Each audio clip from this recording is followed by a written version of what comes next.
He was a lonely loser, but a deadly assassin becomes his maid and falls in love with him. Meido was just an average guy who was enjoying his summer vacation alone in the house as his parents had left on their second honeymoon. He stayed inside his room all day simping over two waifus and had turned his house into a dumpster. One morning, as he is sleeping in, someone rings his doorbell, and when he goes to the door, his security camera shows a pretty girl who is here to ask for a job as a maid. Having no idea what to do, Meido invites the girl inside and then asks her if she has any work experience.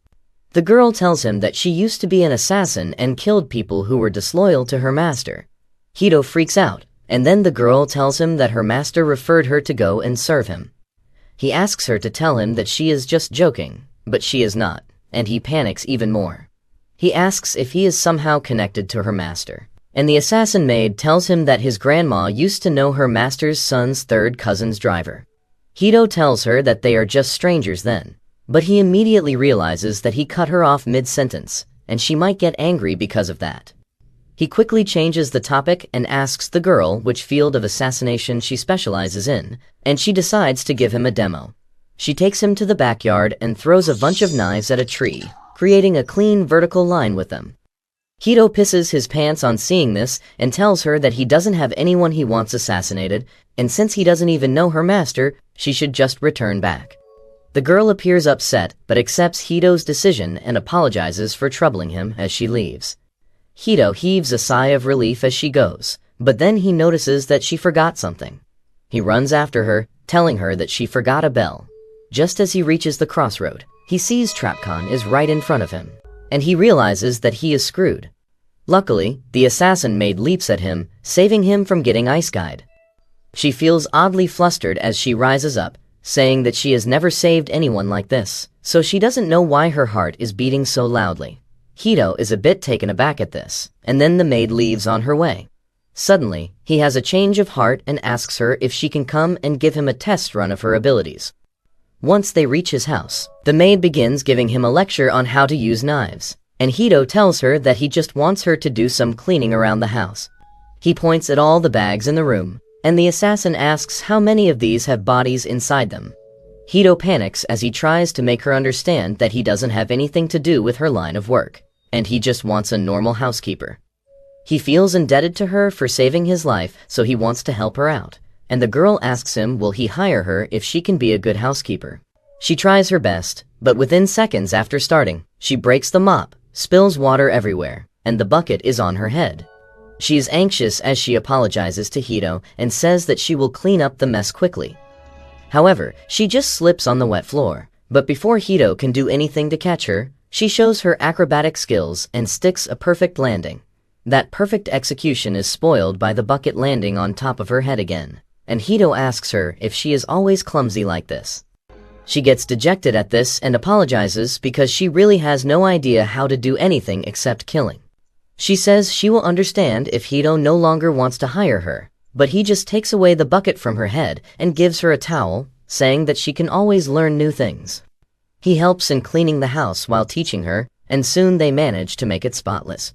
Meido starts feeling hungry, but his new maid can't even cook, so he decides to help her out with that too. She takes up the task of chopping the vegetables and uses her masterful knife skills to shred cabbage within seconds. Meido then brings out some pork cutlets he bought earlier, and the girl doesn't even know what they are. She says that she never cared about the taste of food because it is only something that is needed for nutrition, and Meido takes it personally. He begins advertising the pork cutlets from a local shop, but the maid's reaction is still dull. Meido isn't disheartened and thinks that she will change her reaction when she tastes the cutlet. Suddenly, he realizes that he hasn't asked for her name yet. The maid tells him that she has no name, and being her employer, Meido is free to call her whatever he wants. He thinks about it, but can't come up with anything, so he decides to call her maid for the time being. He serves the food, and as they begin eating, he eagerly waits for the maid's reaction. Even though she cannot feel anything special about its taste, she feels a certain warmth from it that she has never felt before and tells him that it is delicious. However, when Meido tells her to try it with the special sauce that is like 90% MSG, she is overwhelmed by its taste. Later that night, Hito wakes up crying because of a terrible dream about his mom leaving him that he often has. He starts feeling hungry all of a sudden, so he decides to go to the kitchen to get some noodles. But to his shock, there is already someone inside. He fears that the assassin maid is actually trying to kill him by lowering his guard, so he nervously peeks inside the kitchen. He finds the maid there with a red smudge on her face and freaks out. But as she turns around with a bottle of sauce in his hand, he feels a sense of relief washing over him. The maid panics, but he tells her to relax because he understands what it is like to have midnight munchies. He prepares some leftover food and cup noodles for their midnight snack. And after eating, the maid asks Hito if he was having a bad dream just now. She says that while she was on her way to the kitchen, she heard groaning from his room, and fearing that someone was attacking him, she snuck inside, only to find him crying in his sleep. Hito's that he was calling out his mom's name multiple times. This was a new experience for her, because till now all her dreams were about killing or getting killed. That and she didn't know how to comfort him. Hito tells her since his mom left the family, he often has dreams about her going away. He says that in childhood, whenever he had bad dreams, he would sleep in his mother's lap, and the maid immediately offers her thick thighs to be his pillow. Hito freaks out and says that he is no longer a child, and he understands that he can't rest on just anyone's lap. This suddenly makes the maid feel empty and useless, and she begins thinking about the words of her previous employer who told her that she was only good for killing. She begins to feel cold when suddenly, Hito the simp puts his head on her lap. The maid starts feeling warm and tells him to sleep on her lap for as long as he wants. The next day, the maid begins chopping up the trash to make it compact, and Hito is impressed. As he goes outside to throw the trash, he finds a puppy left at his door by someone so that he can look after it. Hito is pissed as he wonders if his house is some kind of orphanage to take in stray animals of every species when the maid finds a note in the box. It reads that the owner of the dog bought it thinking it would be a small breed, but it is actually a larger one, and he didn't have the money or time to raise one. So he left the puppy in front of the richest-looking house in the neighborhood and now expects the person who found the dog to raise it. Hito is frustrated, but he still decides to adopt the dog because it won't survive outside in the summer heat. The maid is reminded of some deep trauma by his words and tells him that saving a life without consideration is not always the best thing to do, and those who are abandoned by others should become stronger to survive on their own. She tells Hito that if he shows sympathy towards the dog, he may come to regret his decision in the future. Hito simply replies that he doesn't get too philosophical about stuff like that. He lifts the puppy in his arms and asks the maid if she saved him yesterday out of sympathy or because it was simply her instinct to save someone's life. He says that it is the human instinct to save those they can, and then takes the puppy inside. Hito finds the puppy quite cute and fluffy and asks the maid if she wants to hold it too. She says she will pass and gets away as Hito takes the puppy towards her. Hito asks her if she is afraid of dogs, and she gets embarrassed as she affirms and says that she is a bit scared of them. However, she adds that if Hito orders her to hold the puppy and play with it, she will obey his command despite her fear. Hito tells her that she doesn't have to force herself and then asks why she is afraid of dogs. The maid tells him that when her master was training her to be an assassin, he left her in the forest with wild dogs, and that gave her enough trauma to last a lifetime. Hito says that is a serious problem because he is planning to keep the puppy in the house for the time being, and he was hoping that the maid would help out. His words hit her hard, and to become useful to her new master, she decides to overcome her fear and asks if she can hold the dog. Hito lets her hold the puppy, and the maid starts vibrating like an old Nokia phone while the puppy rests in her arms. He asks her what exactly she is afraid of, and she says that it has sharp claws and fangs. But Hito says that the dog looks quite cute and innocent. Suddenly, it begins chewing on the maid's finger, and she freaks out so much that she almost eats the dog out of the window. Luckily, Hito stops her and takes the dog away. While the maid catches her breath on the ground, the dog starts biting Hito's fingers too, and he realizes that its teeth are itching. So he takes it to a nearby pet shop to get it checked and buy some necessary items. As they return home later, Hito thanks the maid for helping him with the shopping.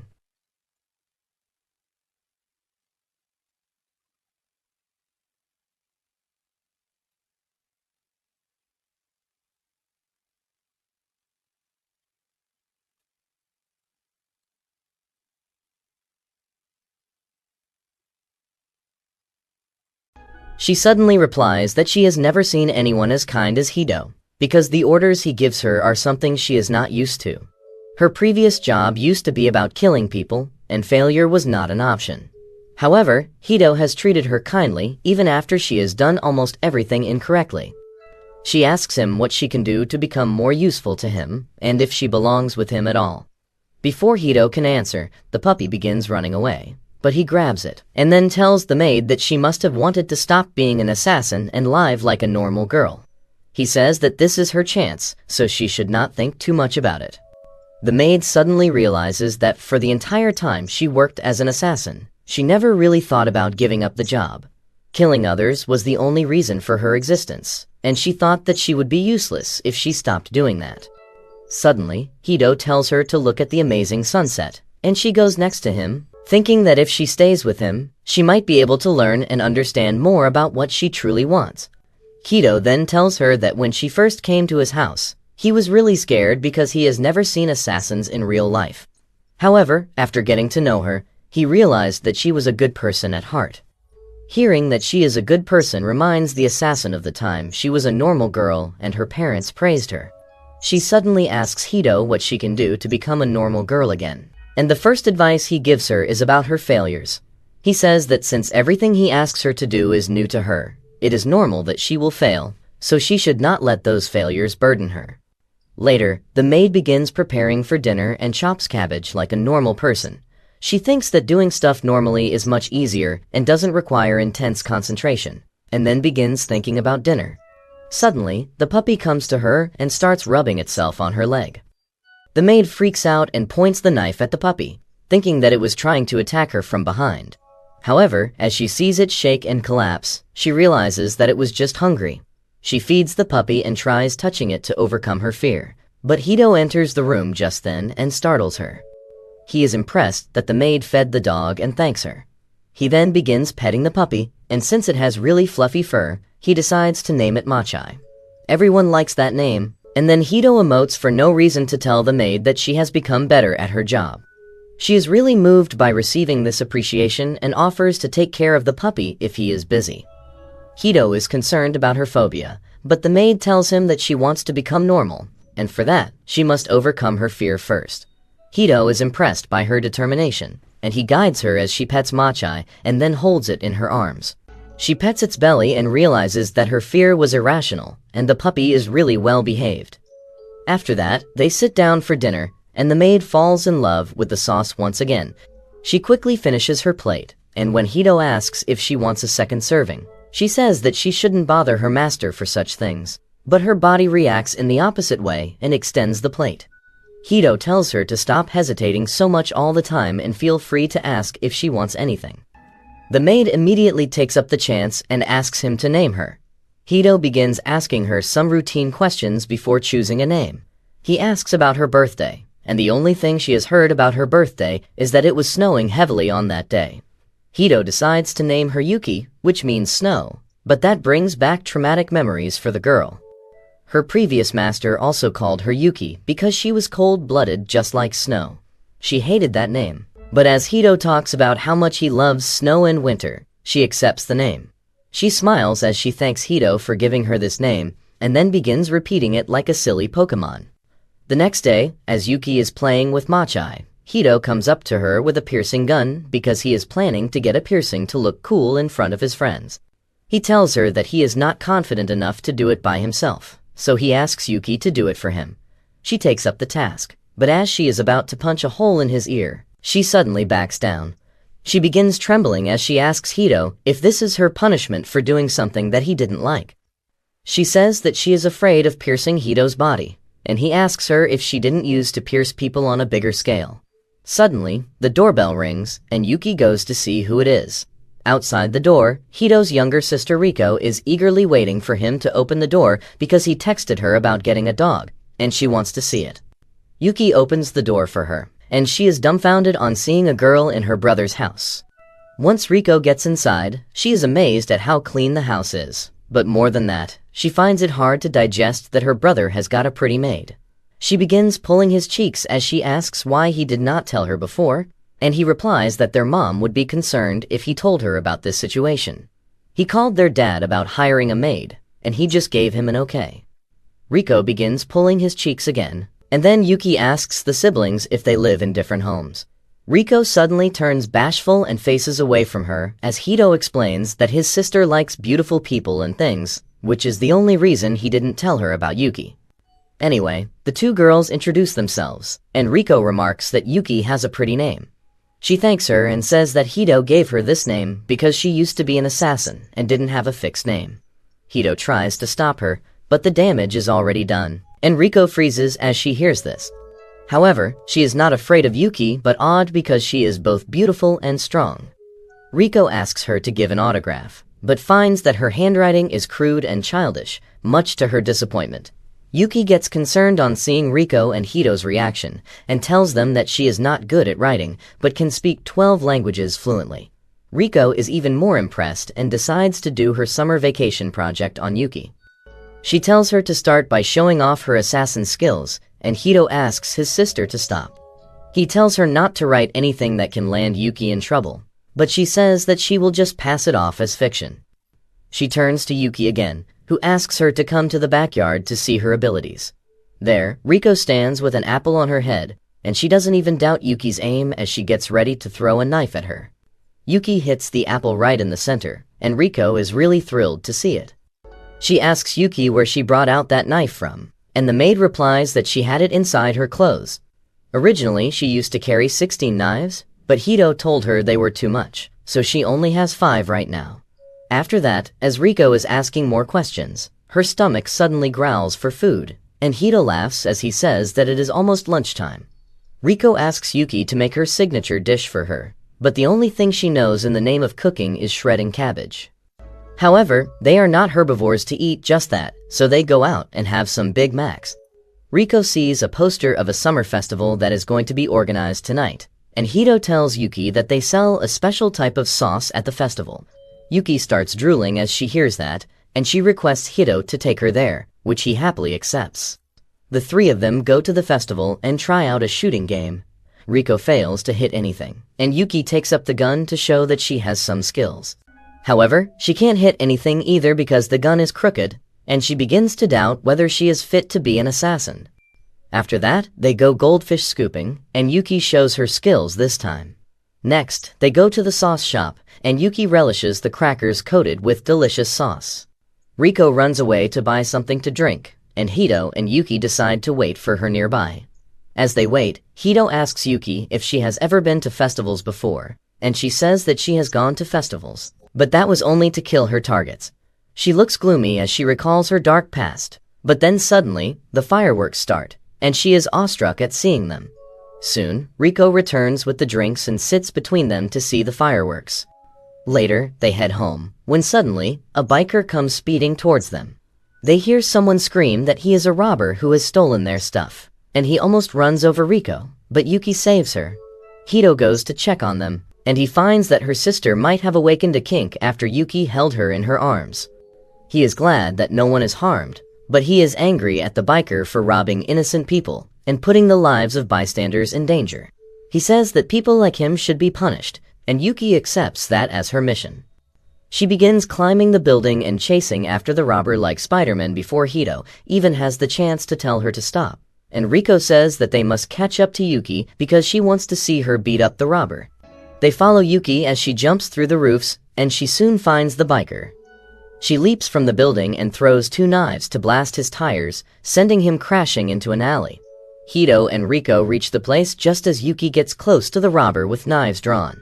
Hito freaks out and asks Yuki not to kill him, but she just taps his helmet, saying this is his punishment. Hito is relieved as Yuki turns back and tells him that this is what she thinks a normal punishment is because the woman he robbed has arrived on the scene with a policeman to arrest the biker.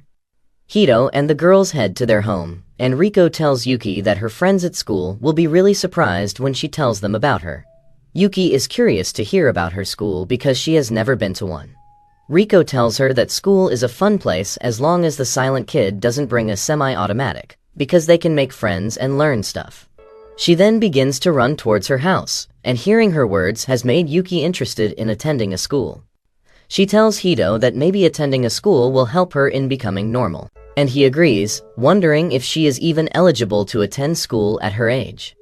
Anyway, time passes and the summer vacations come to an end. As Hito goes back to school to start a new high school year, he wonders if Yuki will be alright by herself at home.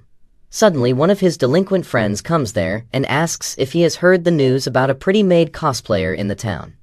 Hito spits out his drink on hearing that and then acts like he doesn't know anything about that to avoid further questioning. One of his friends says that he has seen the pretty maid at the library sometimes, and Hito is curious about why Yuki would go to the library. Just then, their teacher enters the class and tells everyone that they have a new transfer student with them today. The new student is none other than Yuki, and Hito freaks out as he sees her. The teacher introduces her as Hito's cousin and tells her to sit in front of him. Hito still can't process what is happening, but as Yuki turns to him and says that she is looking forward to studying with her master, the entire class suddenly becomes jealous of him. The rest of the day is incredibly tough on Hito, and as Riko comes to see him after the school, he has pretty much turned to stone. He suddenly realizes that Riko was behind everything, and she leaps up with joy, telling him that this was her big surprise for him. Hito is disappointed, but as they walk home, Riko says that Yuki was a really fast learner, and she learned the basics of everything in just 3 days. Hito says that he is more curious about other things, like how Yuki got admission into the school and specifically in his class. He asks why she had to pretend to be his cousin, and why they kept it a secret from him. Yuki says that it was Riko's idea to pretend to be his cousin because that would give her a believable backstory. As for getting the admission, she pulled a few strings with her connections to the underworld. She then says that Riko asked her not to tell Hito anything about the admission because it would be more fun to see his reaction when he finds it out later. Hito smacks Riko for this, and Yuki is worried that he is upset. He tells her that he is not upset but only shocked, and then says that they should enjoy their high school life together from now on. The next day, as soon as the lunch break starts, all the students begin rushing to the cafeteria to buy the special katsudon bread that is only sold 1 day per week. Yuki is curious about that, and Hito tells her that the Katsuda bakery is really famous, and the school has a tie-up with them so that they can sell their delicious bread to the students once a week. Since it is rare, there are only a few pieces, and everyone rushes to be the first person to buy it. He begins telling her about the different versions of the bread they have, including one that has a delicious sauce inside it. That was all Yuki needed to hear, and she tells Hito that she will get the bread for both of them. He tells her that it will be hard because their classroom is the farthest away from the cafeteria, but Yuki is not ready to back down. She jumps out of the window and reaches the rooftop, and Hito follows her as he asks her to stop. However, as he looks at the look of determination on her face, he realizes that it is pointless to try and stop her. Yuki runs on the railing, her entire focus on reaching the Katsuda store before others. Seeing her determination, Hito is reminded of his sister whenever she wants to eat desserts, and he thinks that no one can stop girls when they are after something they really want to eat. Just then, he notices a group of hardcore Katsuda bread fans rushing towards the store, and he fears that things will get odd if Yuki lands in front of them. However, Yuki takes a shortcut and leaps from one building to another, perfectly balancing her landing on the new building's railing. She then lands on the ground, right in front of the bread store, and gracefully walks inside as she orders a stuffed bread for herself and a sandwich for Hito. However, once she returns to Hito, she is shuddering with disappointment because the woman at the store told her that one person can buy only one bread. She apologizes to Hito because she bought the stuffed bread and then got a regular stuffed bread for him from the cafeteria. Hito says that he will eat the regular bread, and Yuki meekly offers him the Katsuda bread. He tells her to eat it because he has eaten it before, and it will not be fair if he eats it when she was the one who won it. Yuki is really happy and begins eating the stuffed bread, and Hito is happy just by seeing her. Suddenly, Yuki breaks a part of the bread to feed him, and Hito gets flustered as she shoves it deep into his throat. Later that night, Riko comes to his house to spend the night with Yuki. She tells Hito that she always wanted an older sister, and at one point she even imagined him to be a female. Hito tells her to rein in her imagination, and Riko tells him that she has come up with a better idea to make Yuki into her older sister. She says that Hito should marry Yuki and bring her into the family, which will be the perfect ending for everyone. Hito gets flustered as Riko says that Yuki is clearly into him, and he tries denying that. Riko says that he won't understand a girl's feelings, but she can clearly see that Yuki may confess to him any moment now. She says that their mom will probably be okay with the wedding, but she is not so sure about their dad. Just then, Yuki comes there and asks who is going to get married. Hito panics, but Riko doesn't even hesitate as she tells Yuki that she would love it if she marries her brother. She asks Yuki if she likes Hito, and she affirms, saying that she admires him a lot. Hito is really close to losing his mind, but then Riko changes the topic and says that she wants to eat some fruits. They go outside to eat some fruits while enjoying the fresh air, and Riko begins shipping Hito and Yuki together again. She tells her that once Hito turns 18, she can legally marry him since she is already older than him. Yuki panics a bit because she has no idea what marriage means, but Riko tells her that it is nothing that she can't handle. Hito tries to get his sister to shut up, but she asks him if he won't be happy if he gets to marry a pretty and dependable girl like Yuki. He blushes because he cannot deny that, and Riko says that her point has been proved. On the next school day, Hito is feeling sleepy because Riko kept them up all night. Suddenly, the teacher notices him sleeping and throws a chalk right at his head, but Yuki uses her skills to swiftly slash it in half. However, her move backfires as the two halves of the chalk hit both of Hito's eyes, and she panics because she thought they would miss his head like in the movies. The teacher and the rest of the class are in disbelief too, because they don't understand how the chalk split into two. Hito goes to the infirmary to get his eyes checked, and he is surprised to find a beautiful new nurse there. She introduces herself as Nita and then begins examining Hito's eyes as she asks about his relationship with Yuki. He stammers as he says that she is his cousin, and Nita laughs, saying that they look nothing alike. She says that Hito is exactly her type, and he doesn't know how to respond to that. She finishes checking him and says that his eyes are not damaged. Then she suddenly goes to the door and locks it before throwing Hito in the bed and saying that she is going to check the rest of his body to see if he needs more medical help. Hito gets flustered as Nita climbs on top of him, saying that she will give him the best first time ever. Hito freaks out, saying that even the lamest corn videos have more emotional development than this before they get to action. The nurse doesn't care about that, and she is almost about to kiss him when the door lock breaks and Yuki comes inside looking for Hito. She was worried and came to see him as soon as the class ended, and she is shocked to see him getting pinned by another woman. Hito is relieved to see her and immediately runs to hide behind her. Yuki asks Neta what she was doing, and she says that it was just a prank she likes to pull on cute innocent boys. Hito doesn't believe her because he was almost about to be devoured, but Nita just dismisses his worries. She tells him to come and take some eye drops, but he is uneasy about approaching her. Nita keeps teasing him, and then suddenly, Yuki pulls him towards herself. She tells the nurse to stay away from Hito, and he starts to blush as he realizes that Yuki got jealous. She takes Hito out of the nurse's office, with Meta telling both of them to come here if they have any problems later. Yuki doesn't leave Hito's hand till they come to a quiet spot, and then apologizes for pulling him earlier. She then says that she has something important to tell him, and Hito's heart skips a beat as he thinks she is going to confess to him. However, Yuki shocks him by saying that Nita is definitely an assassin like her, and they should really be wary of her. She is absolutely correct, as Nita is indeed an assassin with lofty ambitions. She wants to create a harem of handsome and muscular models and live a lavish life somewhere in Greece. To do that, she became an assassin and killed a lot of people. And now her end goal is finally in sight. Her current mission is to eliminate Yuki, and once she does that, she will have enough money to live the life she always wanted. Meanwhile, in Hito's home, he is trying to sleep, but that is incredibly hard with Yuki keeping watch over him. He asks her to let him sleep in peace, and Yuki refuses because she is worried about Nita attacking him while he is asleep. She says that she needs to stay on guard so that the vile woman doesn't come here, but Hito says he can't sleep with her staring at him. Yuki has a better idea in that case, and she lies on the bed with Hito, who is flustered and jittery now. He hides himself behind a blanket because he doesn't want to see what is rising inside him, but then tells her that he is more worried about her than himself. He suspects that Nita might be after Yuki's life, and she immediately begins thinking about that possibility.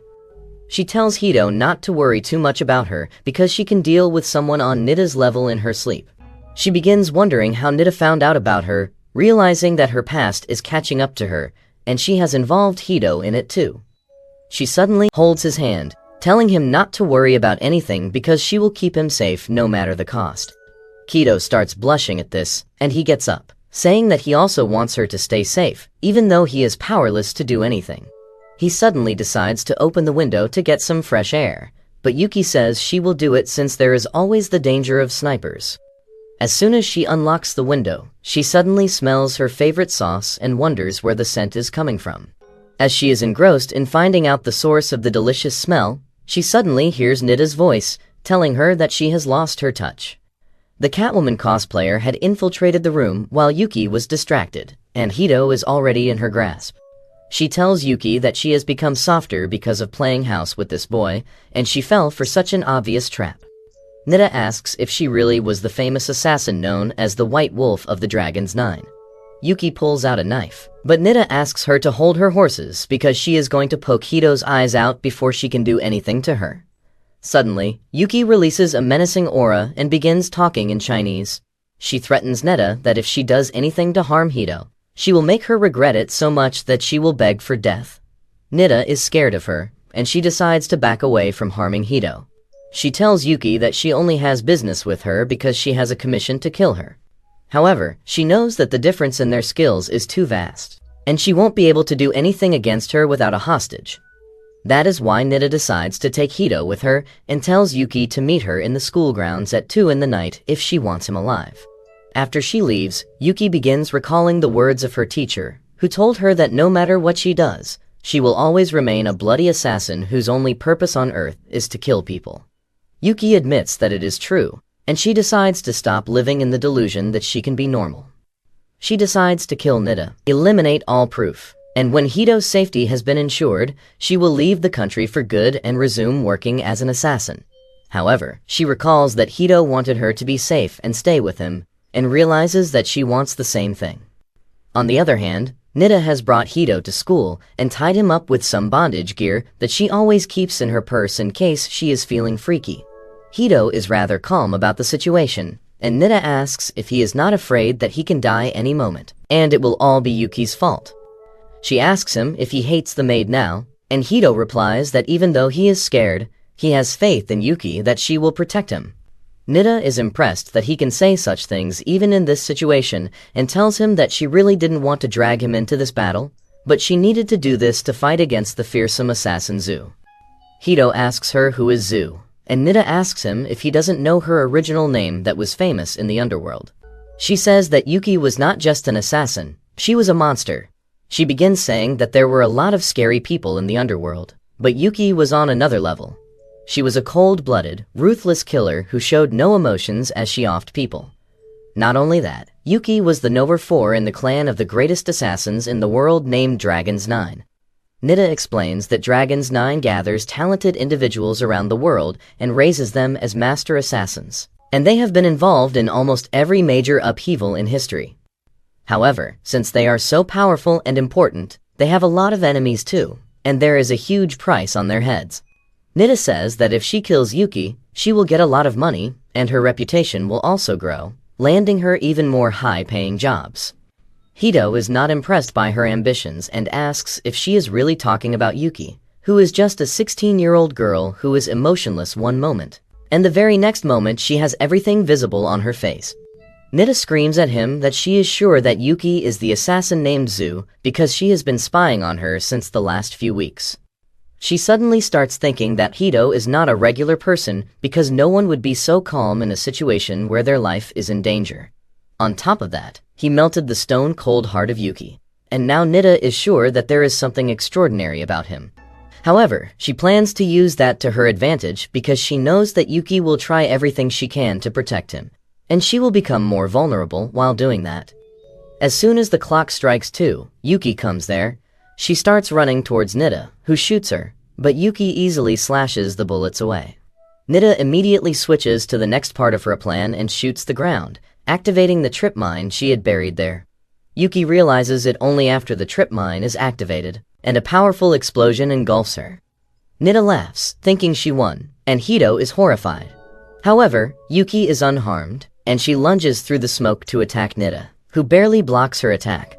She then tries to taunt Yuki by saying that if she tells her real path to Hito, he will never let her stay by his side.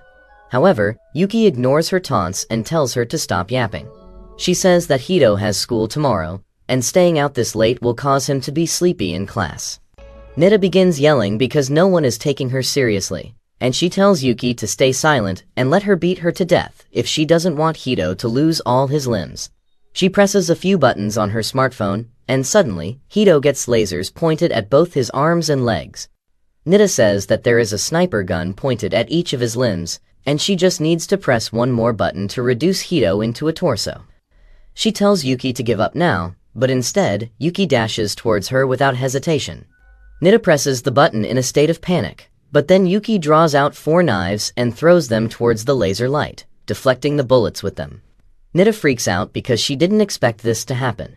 She tries activating another trap she has set up, but then one of Yuki's knives comes flying and destroys her smartphone.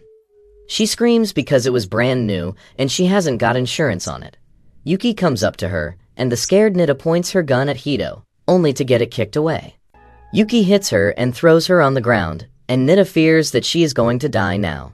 She tries distracting Yuki by telling her that she will never get to live a normal life because she is still an assassin, and countless people will come to kill her. Nita asks Yuki if she will keep killing them, and then pretend that this is a normal life. But Yuki replies that she will no longer kill anyone, and will not let anyone die because of her either.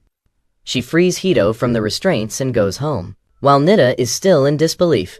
She realizes that all the rumors she heard about Yuki were true, and she is someone who will go to the depths of hell to get what she wants. Fortunately, she didn't want to kill her, or she would have done that ages ago. Nita suddenly starts laughing, relieved that she survived facing one of the deadliest assassins in the world. On the other hand, as Hito and Yuki are walking home, Yuki suddenly apologizes to him for what happened today. She says that if Hito wants, she can go away from his life forever so that he stays safe. Hito notices the sadness in her voice as she says this, so he simply holds her hand and asks her to teach him some self-defense techniques so that he can be helpful to her the next time. Yuki gets emotional on hearing this, and they happily head back to their home. The next day at school, the girls play volleyball, and Yuki keeps scoring points with her powerful serve. The boys simp over her from the sidelines, and they find it hard to believe that such a perfect girl is related to Hito. He is not really disappointed by this comparison because he has seen how awesome Yuki truly is. He remembers the last night that felt straight out of an action movie, and he still gets goosebumps as he thinks about it. He is curious about Yuki's past, but he does not want to make her uncomfortable by asking about it. Soon, the game stops, and as Yuki smiles at Hito, all the boys get jealous of him. They begin staring at him with contempt, and Hito decides to shrug them off. As he is lost in thoughts, a volleyball comes flying straight at his face, but luckily, someone stops it in time. Hito looks up to see that it is Nita, who has suddenly dyed her hair blonde, and she flirts with him as she asks if he is all right. Hito gets really nervous now, as he is facing the person who tried to kill him last night, and on top of that, all the boys are even more jealous of him now. Nita sits next to him, rubbing their shoulders together as she asks Hito not to be cold to her, and he enters a flashback to explain how this happened. This morning, as he and Yuki came to school, they came face to face with Neta in her changed getup. Yuki was on guard against her, but Neta told her that she did not mean any harm. She explained that she is no longer going to act as a nurse in the school because she had come up with a new original character. Now she is going to be the new physical education teacher who has come here from another town, and she is also Hito's cousin. Hito was shocked to hear this and tells her that they look nothing together, but Nita says that he doesn't need to worry about that. She then revealed that she is a master of gathering information and disguising herself, but this blonde look is her original self. Yuki asked her what the hell is she doing here, and Nita replied that she loves interesting things the most, and seeing the legendary assassin serve a wimp was really amusing. That is why she plans to stay at the school to observe them. She once again declares that she has no hostility towards them and promises not to try to harm Hito ever again. However, that was not enough to make a deal, so she offered Yuki 3 months' worth of Katsuda bread in exchange for trusting her. Yuki took the deal without hesitation and told Hito not to worry because even in their line of business, they don't kill civilians on a whim. She believed that Nita had learned her lesson, and she wouldn't dare mess with them again. Even if she does that.